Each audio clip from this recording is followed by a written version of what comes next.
जम्मू कश्मीर के मेंढर सेक्टर में घुसकर पाकिस्तानी सैनिकों ने जिस तरह से 2 भारतीय लांस नायकों की बर्बर हत्या की है, उससे भयानक ठंड के इस मौसम में रिश्तों की बर्फ फिर से जम जाने का खतरा है। पाकिस्तान की नियति भी अजीब है। वहाँ की जनता की ख्वाहिशें कुछ और हैं, सरकार कुछ और चाहती है, सेना का खेल कुछ और ही है। वहाँ की सरकार आमतौर पर अंतर्राष्ट्रीय दबाव और कुछ हद तक जनभावनाओं के दबाव में भारत से शांति की पहल करना भी चाहे तो सेना को यह पचता नहीं।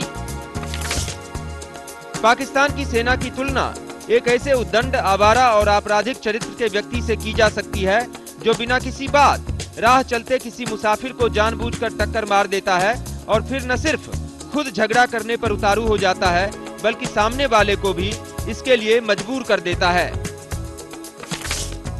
ऐसा नहीं है कि पाक सेना का यह नापाक चरित्र सिर्फ भारत के लिए है, अपने देश के हुक्मरानों के लिए भी उसका यही चरित्र है।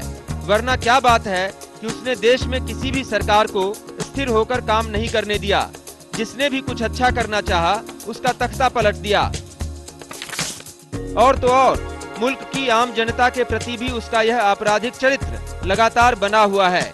एक तरफ जहां वहां का आम आवाम आए दिन होने वाले आतंकी हमलों का शिकार हो रहा है, वहीं दूसरी तरफ ISI के साथ मिलकर पाक सेना ने आतंकवादियों और कट्टरपंथियों को शह देना जारी रखा हुआ है। बहुत मुमकिन है कि चूंकि हथियारों और नशीले पदार्थों के धंधे में बेशुमार दौलत है, इसलिए वहां के भ्रष्ट सेना अधिकारी और ISI अफसरान आतंकवादियों के साथ इस खेल में मिले हुए हैं। जनता जाए भाड़ में, मुल्क जाए मसान में। हमें यह समझ में नहीं आता कि पाकिस्तान की ऐसी बिगड़ैल सेना का आखिर इलाज क्या है। 1965 में लाल बहादुर शास्त्री और 1971 में इंदिरा गांधी ने जो इलाज किया, उससे भी उसकी बीमारी दूर नहीं हुई। फरवरी 1999 में अटल बिहारी वाजपेयी शांति की बस लेकर गए, लेकिन उल्टा उसने युद्ध छेड़ दिया। ऐसी परिस्थितियों में आखिर कब तक भारत रूठने और मान जाने की नीति पर चलता रहेगा। 1999 में करगिल युद्ध के बाद भारत रूठा और 2003 में मान गया।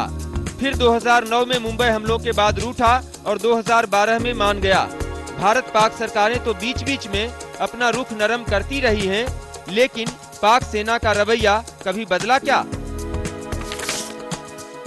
अभी 1 साल के भीतर दोनों देशों ने संबंध सामान्य करने के लिए कितने सारे कदम उठाए।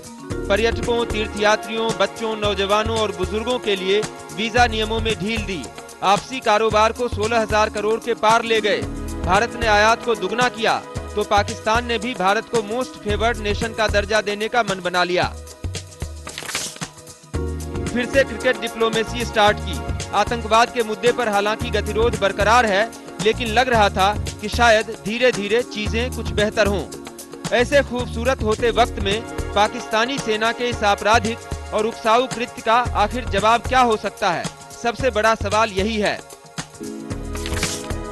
वहाँ की सेना न युद्ध से मानती है, न प्रेम से मानती है।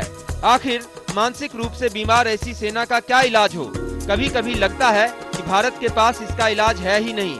पर अगर पाकिस्तान की सरकार को सद्बुद्धि आ जाए और वहाँ की जनता जाग जाए तो जरूर कुछ हो सकता है।